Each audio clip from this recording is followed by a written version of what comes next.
History lost, decks past, but in this series, we revisit older decks to see if they can be brought back to the forefront of the meta. We'll break down what made these decks great, what no longer holds up, and how modern builds can give them new life. By exploring different variants and tech choices, we'll tune each deck to fit different playstyles. Let's see if these classics still have what it takes for meta teching. What's up, guys? My name is TechnoTuner, and today I'm bringing to you my live meta-teching video of Red Dragon Archfiend. A lot of people have been asking about an updated list of this as well. While this deck is very fun and has a lot of good capabilities, we do have to take some time and see how we can update it for the meta, if not just Genesis or another event, to make it a little bit stronger than what it once was. Today we'll be taking a look at a couple of deck lists, including the pure variant here, and see what we can come up with. Anyways, guys, let's go ahead and hop right on into this, and we'll get started with our first deck list for the meta-teching episode.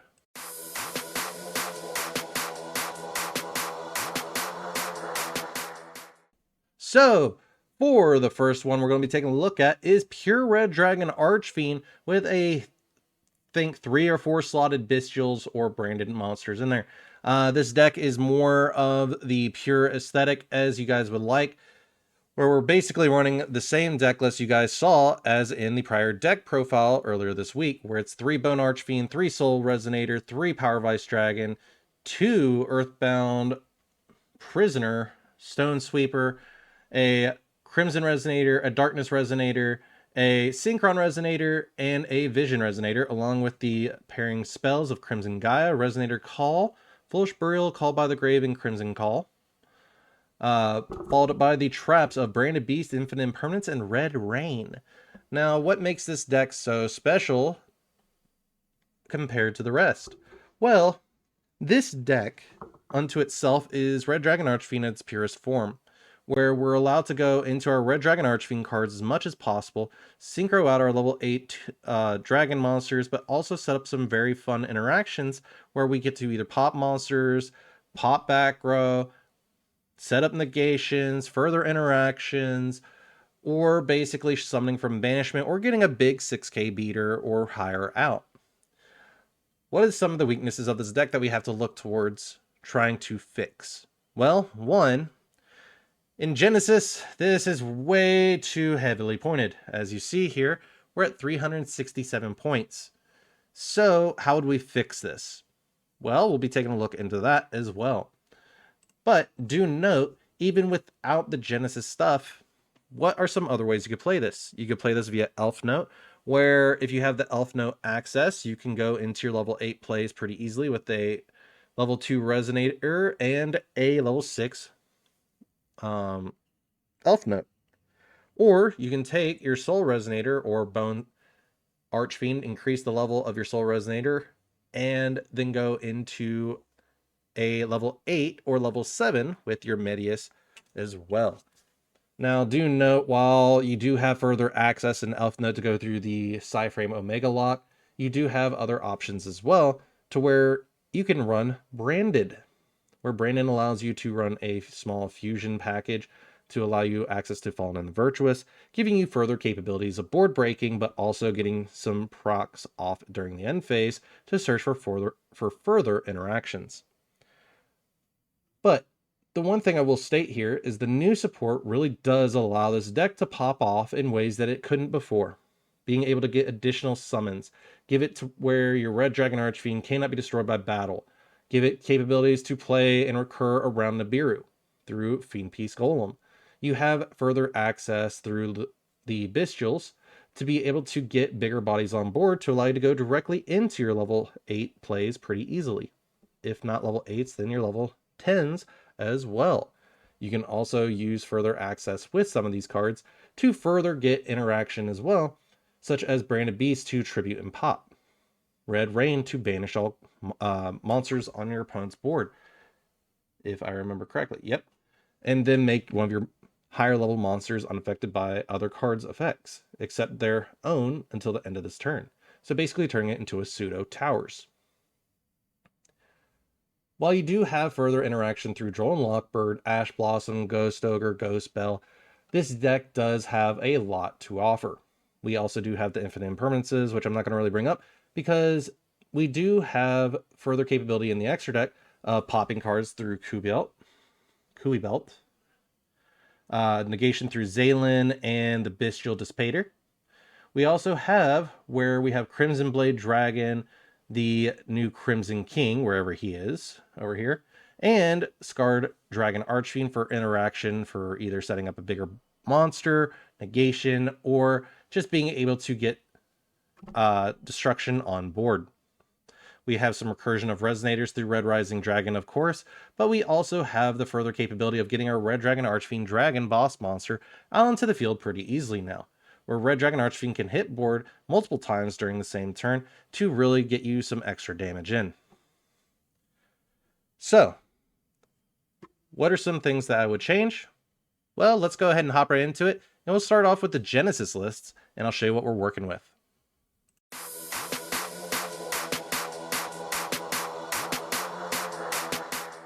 So, for Red Dragon Archfiend, our points value was way too high. It was at 367. We have to trim this below 100, right? Well, I didn't want to really affect the extra deck all that much because it works so well. In this case, I cut out a lot of the higher level hand traps, incorporated some of the older techs for Red Dragon Archfiend to allow it to play, such as running 3 Red Warg, a Red Lotus King, 2 Wandering King Wildwind, and the Fire and Ascantor, along with the Earthbound Immortal Red Nova. These gives us further capability to push through problematic cards, give us further access to further interruptions, putting up bigger boss monsters, and give us further access to where, if we need to, we can use monsters as well to further our plays or burn for damage. While this deck is a lot of fun, you do have the capability of discarding any dead cards in hand for the Fire and Ascator Dawnwalker and Fire and Ascator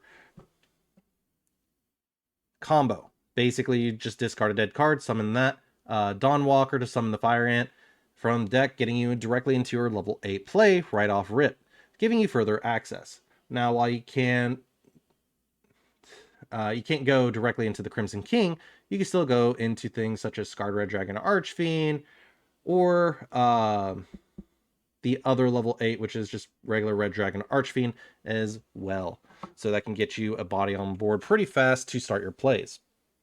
Now, the other things I will state that makes this deck a little bit more goofy is that we're playing a lot of fire attributes and dark attributes. So you do have to pay attention to the attributes you're using if you're going into the Crimson King and the Crimson, the Scarred Dragon Archfiend as well, because they have to be dark when summoning them. So if you don't pay attention to that, you can really hurt your plays, but it does give you further extension through Vision Resonator, Soul Resonator, Synchron Resonator, because you're not devoting a normal summon to that.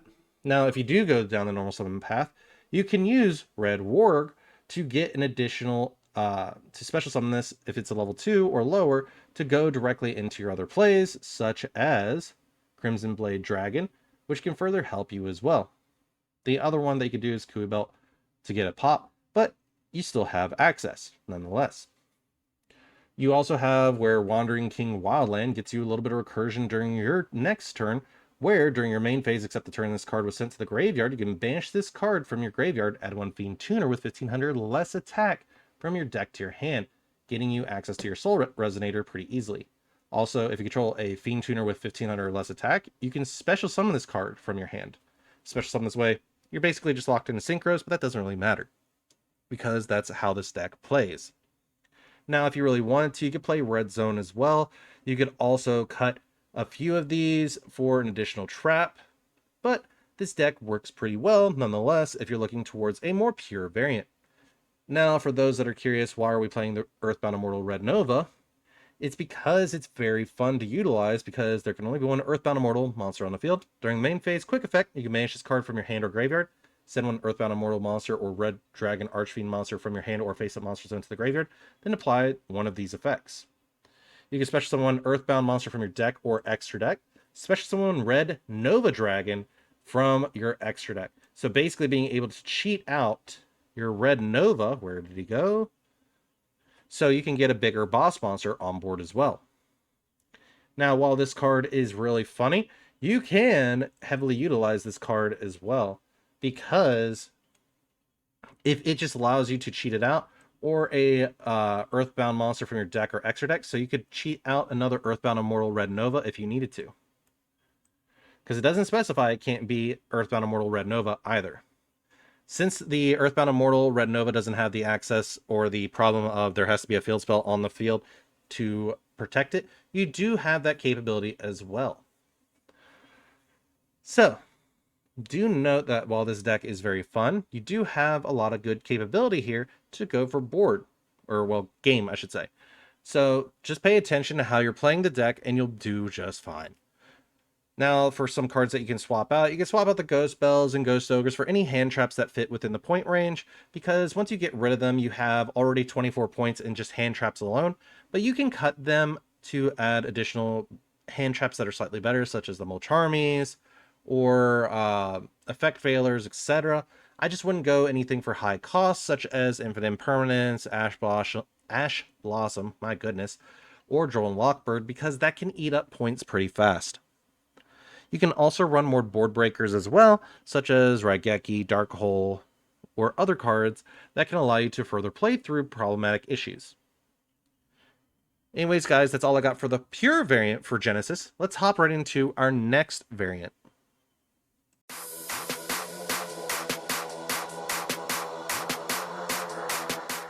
So, for our next variant, we have Red Dragon Archfiend Assault Mode. Assault Mode basically works very well with the Red Dragon Archfiends because we can then go into Red Dragon Archfiend Assault Mode or Red Nova Dragon Assault Mode, where we can go through and utilize these cards as well. We can also incorporate Crimson Blader, since our Crimson Blade Dragon is considered as Crimson Blader, allowing us to get an additional negation up on the board, but also giving us further plays for our cards. It also maintains the 89 points list, so we don't have to really worry about that. This is where we cut all the bestials outside of the extra deck, of course.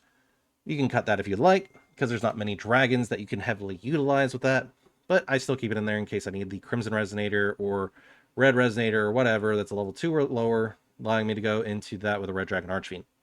But either way, you have the further capability with the Assault Mode package to set up negation through the Crimson Blader Assault Mode, where you can reveal this card in hand, add one Assault Mode, activate, or one card that mentions it from your deck to your hand. If you do, shuffle this card into the deck. If this card is destroyed, you can special summon Crimson Blader. Your opponent cannot activate the effects of level 5 or higher monster special summon from the extra deck, so that can really hurt players as well if they're not paying attention to that. But we also have Red Nova Dragon Assault Mode, where when your opponent activates a card or effect, quick effect, you can banish this card you control until the end of the turn. Banish cards your opponent controls up to the number of tuners in your graveyard. When your opponent's monster declares an attack, you can banish this card you control until the end phase, negate the attack, and then end the battle phase. If this card is destroyed, special summon one Red Nova Dragon from your graveyard. So basically being allowed to go into your Red Nova, but also being able to utilize those plays to go into something that is a lot more problematic for your opponent, can hurt them a lot as well. We're also running 3 Assault Lich, 3 Assault Sentinel, 2 Assault Beast, and we should be... yeah, we're missing the one level 1, which is the... oh, that's going to bother me. It's basically... where is he? It is the little guy who basically tutors out 1 for free. Psy Reflector. So we would run 3 of him as well, where we would just cut down on additional cards we don't need to heavily utilize. In all honesty, in this case, we can cut out the hand traps to even minimize further interaction, cutting it down to 42 cards, but that does give us even more playability as well, because we're finding nothing but combo extenders, combo starters. This really pops us off and gets us rolling. Do note we can also go into Nightwing Cleric through this whole point, and it discards special summon. We can set one Assault Mode activate from our hand, deck, or graveyard. It can be activated this turn. We can discard 1 card, add to our hand, or special summon 1 monster from our deck that mentions Assault Mode activate. Also, you cannot special summon from the next deck for the rest of the turn except for Synchro monsters. That's perfectly fine, but it does give us access to Assault Mode. Then we have Dual Evolution Assault Zone. When this card is activated, you can add 1 monster that mentions Assault Mode activate from your deck or graveyard to your hand. Assault Mode monsters cannot be destroyed by battle or your opponent's card effects until the turn they are special summoned. You can pay 2,000 life points. Once this turn, the synchro monster you would tribute to activate assault mode can be chosen from your extra deck instead. Even if this card has left the field, you can only use this effect of dual evolution assault zone once per turn. You can only activate one dual evolution assault zone per turn. So even if you wanted to cut down on cut it down and run more hand traps, you can probably cut down on the assault sentinel and the assault beast by 1 each, making a 1, 2, and 3 setup. But you also have further capability as well to run other things as well. Feel free to modify these lists at any point you would like to further fit your playstyle. While we do have access to allow us to go into our level 5 or higher monsters, effects can't be activated for anything special summoned from the extra deck. Red Nova basically giving us a free banish of however many tuners are in our graveyard.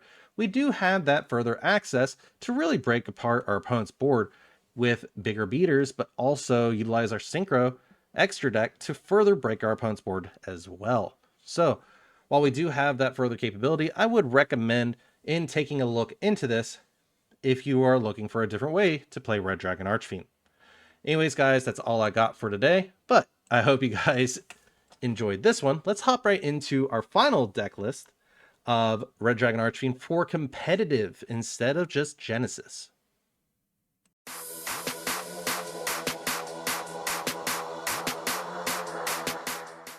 So for those that are looking for a way to incorporate the Fallen of the White Dragon into your deck list, this is the list for you. This way you can get access to your Fallen and the Virtuous. You can modify it any way you like, but I'm currently setting at a 45 card list.